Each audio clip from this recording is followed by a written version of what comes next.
통해서 성경적인 부모와 자녀 관계라는 제목으로 말씀 함께 나눕니다. 두 마리의 어린 숫사자가 버팔로를 사냥하려고 합니다. 사자가 밀림의 왕자라고 해도 거대한 뿔을 가지고 있는 버팔로를 사냥한다는 일은 위험한 일이었습니다. 더군다나 어린 숫사자 두 마리는 사냥 경험도 많지 않았고 버팔로는 무리를 지어 모여 있었습니다.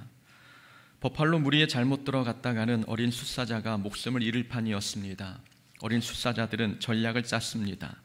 어린 숫사자들은 나무가 우거진 숲풀에서 버팔로를 향해 달려가다가 무리에서 뒤처진 녀석이 있으면 덮치기로 했습니다. 사자들이 달려들자 버팔로들이 우르르 도망쳤습니다. 그러자 걸음이 느린 새끼가 무리에서 뒤처지기 시작했고 어린 숫사자 둘은 뒤처진 새끼를 사냥해 먹잇감으로 삼았습니다. 이 장면은 사자의 사냥법을 관찰하기 위해 찍은 다큐멘터리 영상에 나온 장면입니다. 그 영상을 보니 사자는 먹이를 사냥할 때 전술 전략이 있었습니다. 그 전술의 핵심은 무리를 분산시켜서 무리에서 떨어진 먹잇감을 노리는 것이었습니다.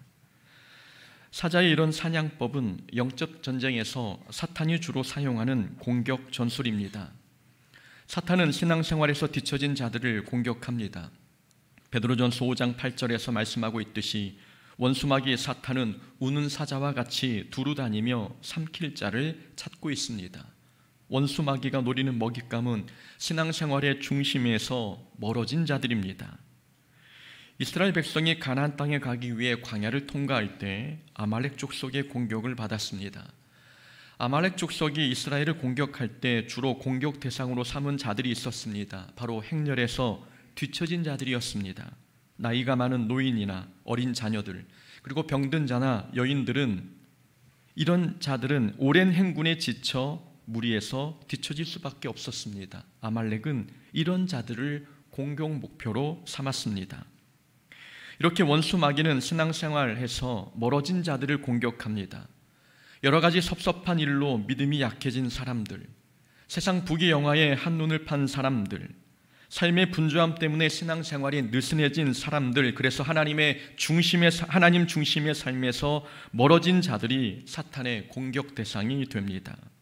혹시 우리가 사탄의 표적이 되고 있지는 않으십니까?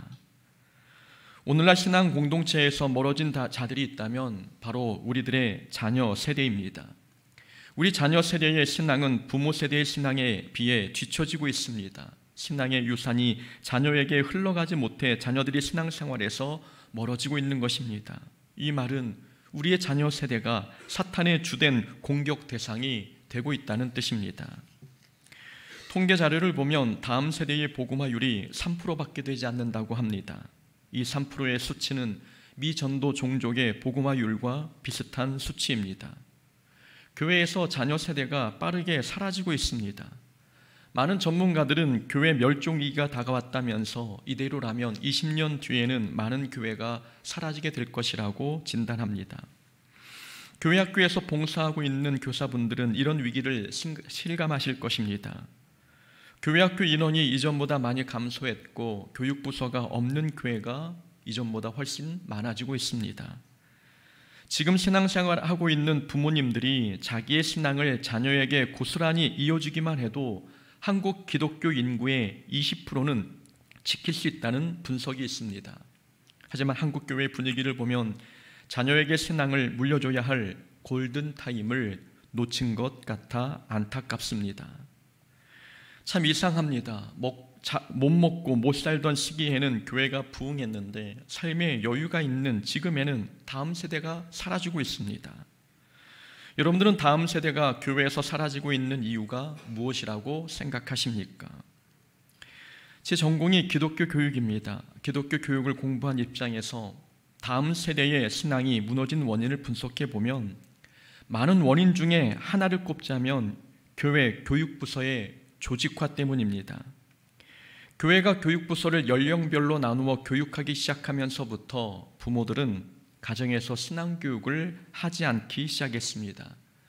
자녀의 신앙교육은 교회 학교에 일임하고 부모는 자녀를 교회에 보내는 것만으로 할 일을 다했다고 생각했습니다. 자녀들이 교회에서 무엇을 배웠는지 점검하는 부모도 별로 없습니다. 부모와 자녀가 함께 예배드릴 때에는 그래도 괜찮았습니다. 부모와 자녀가 함께 예배드릴 때는 부모가 자기 자녀가 어떻게 예배를 드리는지 눈으로 볼 수 있었습니다. 설교에 집중하고 있는지, 찬양은 잘 따라 부르고 있는지 점검할 수 있었고, 잘못된 부분이 보이면 가르칠 수 있었습니다. 그러나 교회 학교가 학교처럼 연령별로 조직화되면서부터 자녀는 부모로부터 분리되어 신앙생활을 하기 시작했습니다. 더 이상 부모는 자녀가 교회에서 어떻게 예배를 드리고 있는지 볼 수 없게 되었습니다. 이것이 가정에서의 신앙교육이 사라지게 된 원인 중 하나입니다. 부목사 시절 때 저는 가끔 어린이부 예배실에 몰래 찾아갔습니다. 제 아들, 딸이 어떻게 예배를 드리는지 보기 위해서였습니다. 몰래 가보면 아들이 무릎을 꿇고 두 손을 모으고 기도하면 좋은데 그렇지 않았습니다. 남자아이들은 예배 시간에 핸드폰을 들여다보고 있었고 뒤에서 책을 보는 아이들도 있었습니다. 지금이 예배 시간인지 노는 시간인지 구분이 되지 않았습니다. 노는 아이들 중에 제 아이가 끼어 있는 날이면 그날은 집에서 야단 맞는 날이었습니다.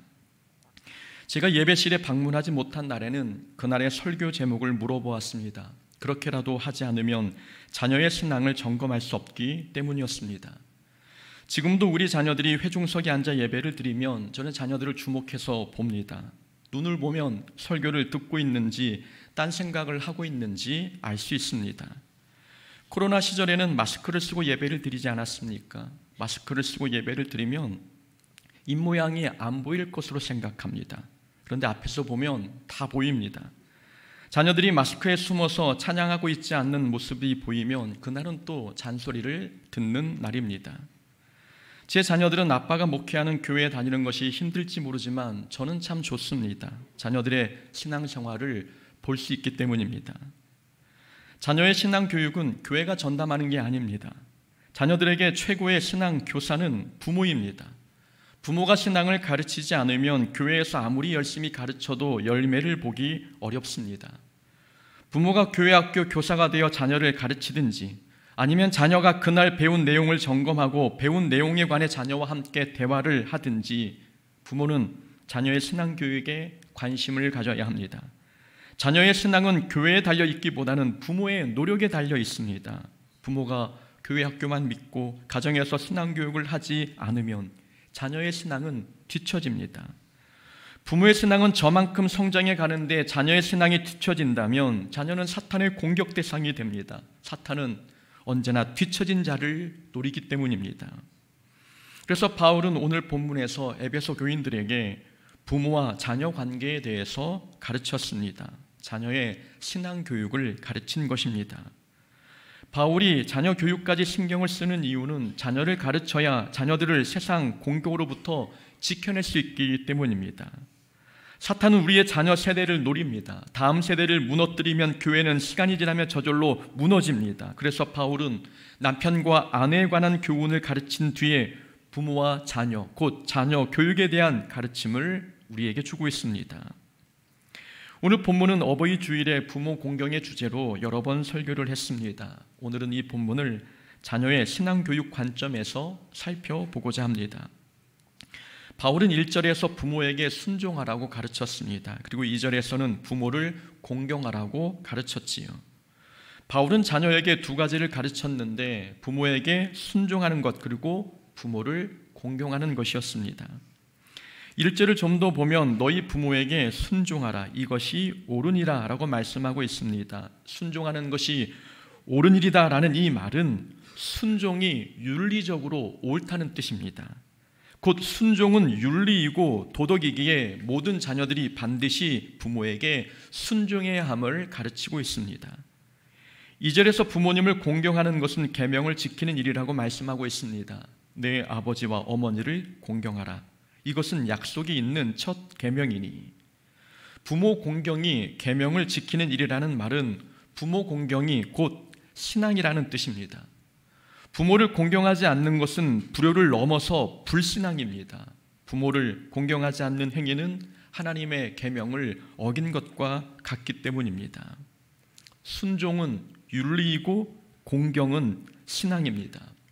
우리는 여기서 알 수 있는 사실은 자녀들은 가정에서 순종과 공경을 배워야 하지만 넓은 의미에서 자녀들은 가정에서 윤리와 신앙도 함께 배워야 한다는 사실입니다. 부모는 가정에서 자녀에게 두 가지를 가르쳐야 합니다. 하나는 윤리이고 하나는 신앙입니다. 다른 말로 말하면 부모는 자녀에게 도덕적인 것과 영적인 것을 가르쳐야 합니다. 예의, 범절, 공중도덕 이런 윤리적인 교육뿐만 아니라 하나님을 섬기고 예배하는 신앙교육도 함께 가르쳐야 한다는 말씀입니다. 그러나 안타깝게도 오늘날 자녀들은 가정에서 영어, 수학만 배우는 것 같습니다. 어떤 부모는 자녀에게 경제관념을 가르치기 위해 주식 투자하는 법을 가르친다고 합니다. 다 필요한 교육이지만 그러나 제일 중요한 가르침은 윤리교육과 신앙교육입니다. 자녀들이 가정에서 도덕과 신앙을 배우지 않으면 자녀들이 배운 학문은 자녀의 삶에 큰 유익이 되지 못합니다. 자녀의 인생을 집에 비유한다면 도덕과 신앙은 그 집의 두 기둥입니다.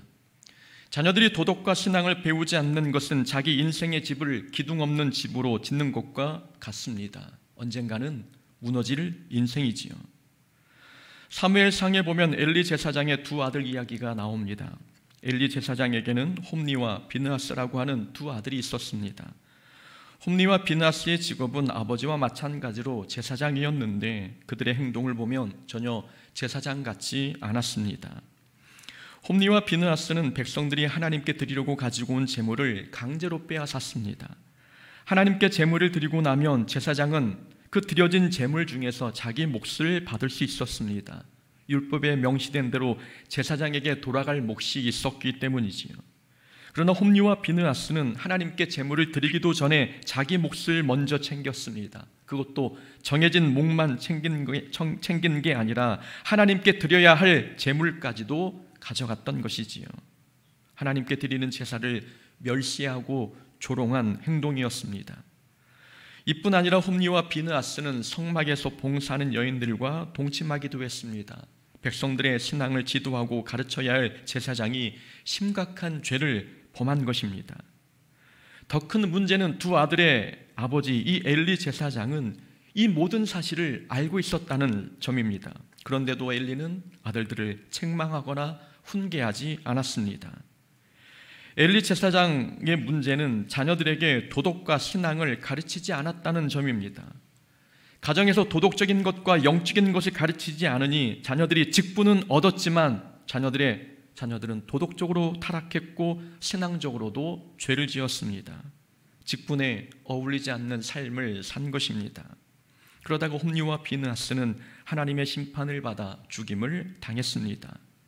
도덕과 신앙이라고 하는 두 기둥이 없으니 인생의 집이 무너진 것입니다. 모든 부모는 자기 자녀가 잘 되기를 바랍니다. 그러나 사람들은 자녀가 좋은 자리에 올라가는 것만을 잘 되는 것으로 생각합니다. 좋은 자리, 높은 자리에 올라가서 돈을 잘 벌면 인생 성공했다고 생각합니다. 정말로 그럴까요? 만약 높은 자리에 앉았는데 하나님께 인정받지 못한다면, 그리고 사람들에게 존중받지 못한다면 그래도 성공한 인생이라 말할 수 있을까요? 자녀가 잘 되기를 바란다면 자녀에게 도덕과 신앙을 가르쳐야 합니다. 도덕을 배우면 사람들에게 존중받고 신앙을 배우면 하나님께 인정받습니다. 어느 자리를 차지하든 거기서 하나님께 인정받고 사람들에게 칭찬 듣는다면 그런 인생이 성공한 인생이 아니겠습니까? 자녀가 잘 되기를 바란다면 가정에서 신앙과 도덕을 가르쳐야 합니다. 그러나 한 가지 기억해야 할 것은 이 신앙과 도덕은 분리될 수 없다는 사실입니다. 신앙 좋은 사람이 도덕적이지 않을 수 있을까요? 저 사람 신앙은 좋은데 인사를 잘 안 해. 이 말이 여러분 맞는 말일까요? 신앙이 좋으면 도덕성도 좋아야 합니다. 도덕성이 좋다고 해서 신앙이 좋은 것은 아닙니다. 신앙 없는 사람 중에서도 도덕성이 좋은 사람들이 많습니다. 도덕성이 좋다고 해서 신앙이 꼭 좋은 것은 아니지만 그러나 신앙이 좋으면 반드시 도덕성도 좋아야 합니다. 그리스도인에게는 도덕성도 신앙입니다. 하나님을 사랑하고 이웃을 사랑하는 것도 신앙이지만 사회 규범과 공중도덕을 잘 지키는 이 윤리와 도덕이 우리에게는 신앙입니다. 전에도 말씀드린 것 같습니다. 중요해서 다시 한번 말씀드려보겠습니다. 어린이부터 청년에 이르기까지 여러 교육부서를 맡아보니 각 세대마다 부족한 부분이 보였습니다. 어떤 부족한 부분은 하나님의 영광을 가릴 만한 것들도 있었습니다. 우리 어린이들에게 부족한 것은 예의범절입니다. 예의범절은 어린이 때 배워야 할 중요한 윤리 덕목입니다. 그래서 어린이에게는 예의범절이 신앙입니다. 예수 믿는 어린이가 인사도 잘 하지 않고 쓰레기를 아무데나 버린다면 세상 사람들에게 덕이 되겠습니까? 어린이에게는 예의범절이 신앙인 것처럼 가르쳐야 합니다. 저는 부목사 때 교회에서 공부방 사역을 했었습니다. 그때 아이들에게 세 가지를 가르쳤는데 신앙, 예의, 그리고 공부였습니다. 그때 아이들에게 전화예절, 인사예절, 식사예절, 말하기 예절 등 상황극을 만들어서 아이들이 그 예절을 직접 체험하도록 했습니다. 예의범절이 어린이에게는 신앙이라고 생각했기 때문입니다. 청소년들에게 부족한 것은 약속을 잘 지키지 않는다는 점입니다.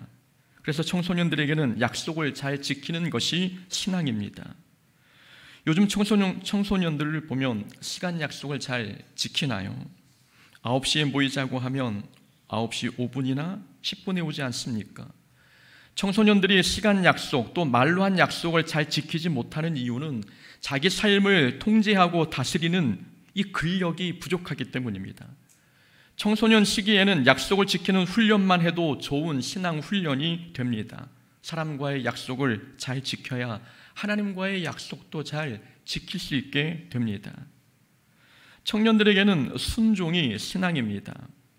청년들에게는 순종이 신앙이라고 말씀드리는 이유는 청년 때는 순종이 어렵기 때문입니다. 청년의 시기는 정의감이 불타고 자기 주장이 강해질 때입니다. 그래서 자기 기준에 맞지 않거나 의견 충돌이 있으면 튕겨나가는 경향이 있습니다.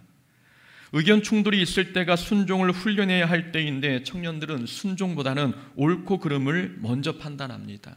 청년 때는 순종을 훈련받을 수 있는 마지막 시기입니다. 청년 때 순종을 훈련받지 않으면 장년이 되면 더 어려워집니다. 그래서 어떤 상황이든지 먼저 순종부터 해보고 하나님께서 나의 순종을 통해 어떤 일을 이루시는지를 경험해 봐야 합니다. 하나님께서 나의 순종을 통해 놀라운 일을 이루심을 경험한다면 그 청년은 순종이 무기가 되고 또 신앙이 성장하게 됩니다. 청년에게는 순종이 신앙입니다. 이렇게 그리스도인에게는 도덕이 신앙입니다. 우리가 하나님을 사랑하고 있다면 하나님을 향한 우리의 사랑이 도덕과 윤리를 통해서 드러나야 합니다. 그래서 부모는 자녀에게 신앙과 윤리라고 하는 이 두 가지 교육을 가정에서 신앙을 가르치듯 가르쳐야 합니다. 부모가 자녀에게 가르쳐야 할 내용은 신앙과 윤리입니다. 그렇다면 가르치는 방법은 어떤 방법을 택해야 할까요? 4절에서는 부모가 자녀를 가르치는 데 필요한 세 가지 방법을 소개하고 있습니다. 또 아비들아 너희 자녀를 노엽게 하지 말고 오직 주의 교훈과 훈계로 양육하라.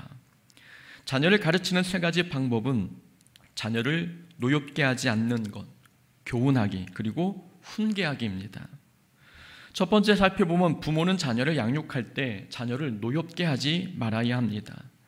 자녀를 노엽게 하지 말라는 말씀은 자녀를 화나게 하지 말라는 뜻입니다. 우리는 보통 반대로 생각하지 않습니까? 우리는 자녀가 부모를 화나게 하지 말아야 한다고 생각합니다. 너 엄마가 화나게 하지 말랬지, 아빠 화나게 하지 말랬지, 부모들이 습관처럼 하는 말입니다. 그러나 성경은 부모가 자녀를 노엽게 하지 말라고 가르치고 있습니다. 이 가르침은 당시 사회에서는 파격적이고 충격적인 가르침이었습니다. 당시 문화에서 아버지가 가지고 있는 권위와 통제력은 절대적이었습니다. 가부장적인 문화였기에 가정에서 아버지의 말은 곧 법이었습니다. 그러다 보니 아버지들은 종종 자기의 권위를 내세워 자녀들을 감정적으로 노엽게 할 때가 있었습니다. 바울은 그런 문화에 젖어 있는 교인들에게 자녀를 노엽게 하지 말라고 가르쳤습니다. 세상의 기준으로, 세상 가치관으로 자녀를 양육하지 말고 하나님의 말씀으로, 하나님의 방법으로 양육하라는 뜻이었습니다. 하나님께서는 가정의 질서를 위해 이 땅의 아버지들에게 권위를 주셨습니다. 그래서 아버지의 말에는 힘이 있습니다. 아버지의 말에는 힘이 있기 때문에 아버지의 말 한마디 한마디에는 무게감이 있는 것입니다. 그래서 아버지의 책망 한마디에 자녀는 마음이 무너질 수 있고, 아버지의 칭찬 한마디에 자녀는 용기를 얻을 수 있습니다. 아버지가 자녀에게 너가 할 줄 아는 게 뭐가 있어 라고 말하면 자녀는 정말 자기는 아무것도 할 줄 모르는 사람이라고 생각합니다. 그러나 아들아, 너는 뭐든 할 수 있어 라고 말하면 그 자녀는 뭐든지 해보려고 도전하는 사람이 됩니다.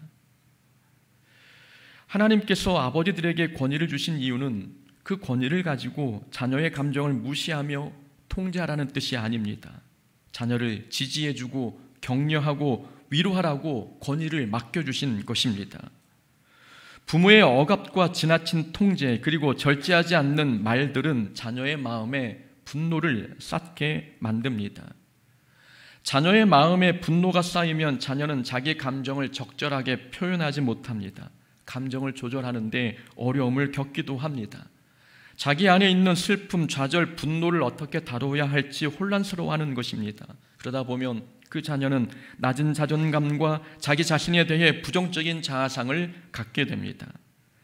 자녀 마음에 분노가 쌓이면 학습 능력도 저하되고 사회생활에서 공격적인 성향을 띨 수 있습니다. 그런 억압된 분노가 지속적으로 쌓이다 보면 불안이나 우울증으로 발전하기도 합니다.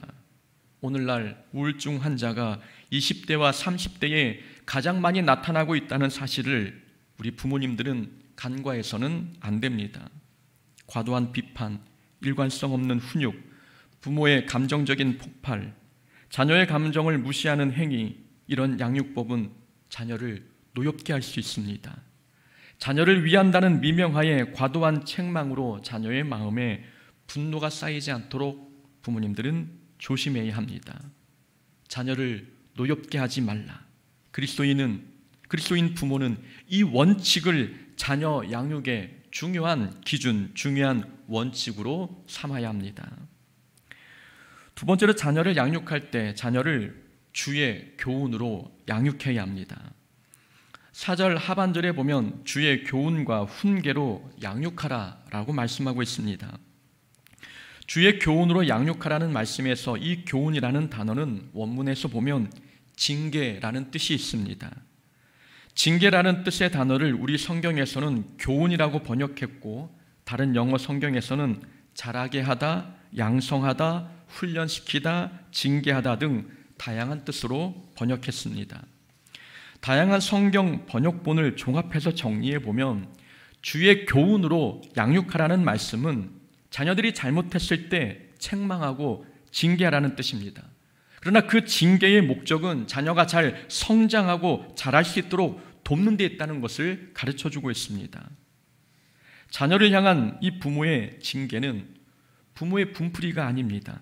자녀를 바르게 성장시키는 것을 목적으로 삼아 가르치고 책망하고 징계해야 된다고 말씀합니다. 자녀를 책망할 일이 있을 때에는 양치는 목동의 지팡이를 생각해야 합니다. 목동이 들고 있는 지팡이는 어떤 용도이겠습니까? 양을 때리는 용도입니까? 아니면 양을 바른 길로 몰아가기 위한 용도입니까? 지팡이는 양을 바른 길로 인도하기 위한 용도입니다. 자녀에 대한 부모의 징계는 이 목동의 지팡이와 같은 것입니다. 바른 길로 인도하는 게 목적이지 때리는 게 목적이 아닙니다. 목동은 양을 인도할 때 꼭 때리면서 인도하는 것은 아닙니다. 지팡이를 들고 가야 할 방향을 가리키거나 땅을 쳐서 바른 길로 인도하기도 합니다. 꼭 때려야만 자녀를 바른 길로 인도하는 게 아니라는 말씀입니다. 저는 여러분들에게 자녀를 때리라고 가르치고 있는 게 아닙니다. 징계라는 단어가 어감이 부정적이어서 무겁게 느껴지지만 사실 징계는 성경에 자주 등장하는 단어입니다. 하나님께서 우리의 죄를 책망하시고 바른 길로 인도하실 때 하나님은 우리를 징계하십니다. 하나님의 징계는 심판이나 멸망이 목적이 아니라 변화와 성장이 목적이었습니다. 그래서 하나님의 징계에는 사랑이 전제되어 있습니다. 우리가 자녀를 징계할 때도 사랑이 전제되어야 합니다. 자녀는 부모가 자신을 사랑하고 있다는 것을 느끼면 부모의 책망을 달게 듣습니다. 부모의 사랑을 알면 자녀는 부모의 징계에 분노하지 않습니다. 그러니까 우리가 자녀를 징계할 때에는 두 가지 원칙을 지켜야 합니다. 사랑하는 것, 그리고 자녀를 화나게 하지 않는 것. 이 두 가지 원칙이 지켜져야 하는 것입니다. 징계할 때는 사랑하는 마음으로, 그리고 징계의 수위는 자녀가 화나지 않을 범위 안에서 해야 합니다. 잠언 12장 4절에서는 자식을 사랑하는 자는 자식을 근실히 징계해야 된다고 가르치고 있습니다. 자녀를 사랑하면 징계하라는 말씀입니다. 성경은 부모가 자녀를 책망하지 않는 것은 자녀를 방치하는 것으로 가르치고 있습니다. 책망하지 않는 것은 자녀에게 해를 끼치는 일이라고 우리에게 경고하고 있는 것입니다. 사랑으로 하는 책망은 자녀에게 상처를 주지 않습니다. 부모의 책망은 자녀들이 삶의 규칙과 기준을 세우는 데 도움을 주고 옳고 그름을 분별할 수 있는 사람이 되게 만듭니다. 징계는 우리 자녀를 잘못했으면 사과할 줄 아는 사람으로 만들어줍니다. 징계가 없으면 자녀는 무엇을 잘못했는지, 잘못했어도 그게 죄책감이 드는지 깨닫지 못하는 것입니다. 그만큼 부모의 징계는 자녀들 마음에 도덕성을 길러주고 양심이 살아있게도 만들어줍니다. 자녀를 사랑한다면 부모는 하나님의 말씀으로 자녀를 책망하고 징계하고 교훈해야 합니다. 세 번째로 자녀를 주의 훈계로 양육해야 합니다. 바울은 4절 하반절에서 주의 교훈과 훈계로 양육하라고 가르치고 있습니다.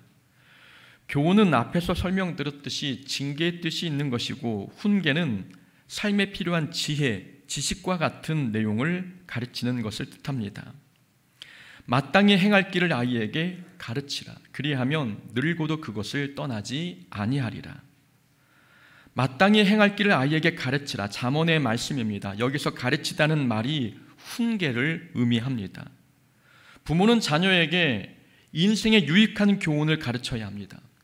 고난을 만났을 때 이겨내는 방법, 사회성을 기르는 방법, 대화를 끌어가는 방법 등 자녀는 자라가면서 배워야 할 게 너무 많습니다. 부모가 그런 지혜와 지식을 가정에서 자녀에게 가르쳐야 합니다.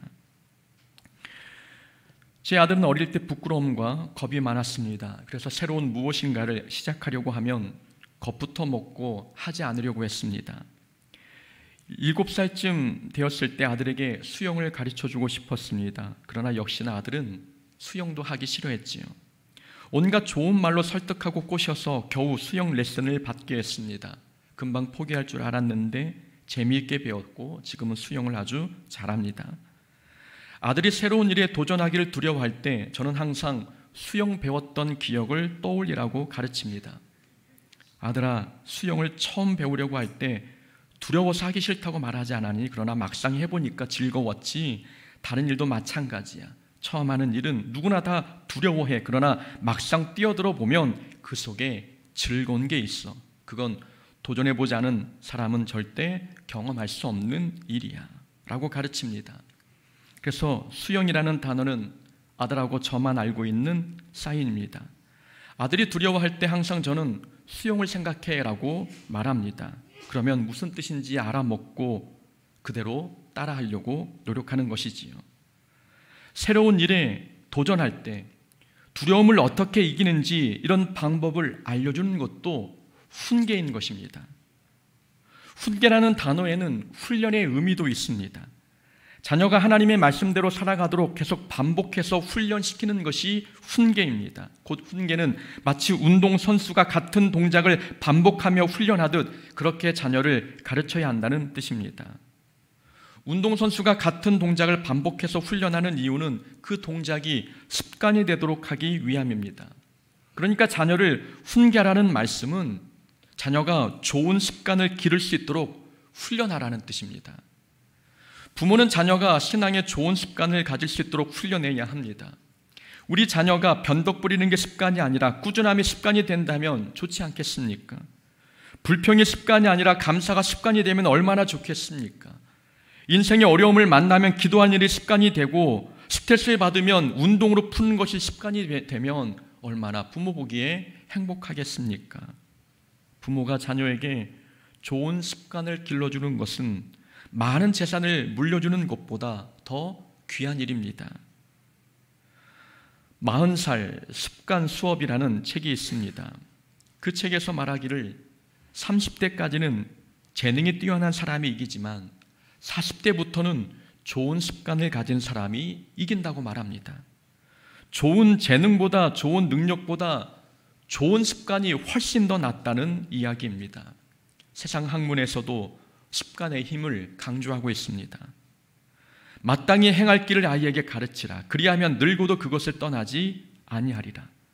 마땅히 행할 길을 아이에게 가르치면 늙어도 그것을 떠나지 않는다는 이 말씀, 습관 교육을 말씀하고 있는 것입니다. 자녀가 어려서부터 올바른 습관을 배우면 나이가 들어서도 그 습관에서 벗어나지 않는다는 뜻입니다. 성경에서도 습관의 힘이 얼마나 중요한지를 말씀하고 있습니다. 자녀들이 좋은 영적 습관을 기른다면 하나님께서 그 자녀를 그냥 두시겠습니까? 하나님 나라 귀한 일꾼으로 사용하지 않으시겠습니까? 그래서 부모는 자녀들이 좋은 습관을 기를 수 있도록 반복적으로 훈계해야 합니다. 하나님께서는 모든 부모에게 자녀를 바르게 양육해야 할 사명을 주셨습니다.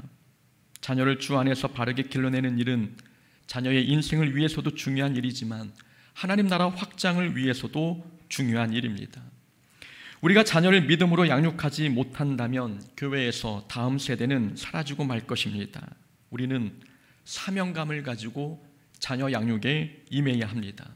자녀를 노엽게 하지 말고 주의 교훈과 훈계로 양육하여 우리 자녀 세대를 하나님 나라의 일꾼으로 성장시킬 수 있는 자들이 되어야 합니다. 그런 부모가 될 수 있기를 주의 이름으로 축원합니다. 아멘.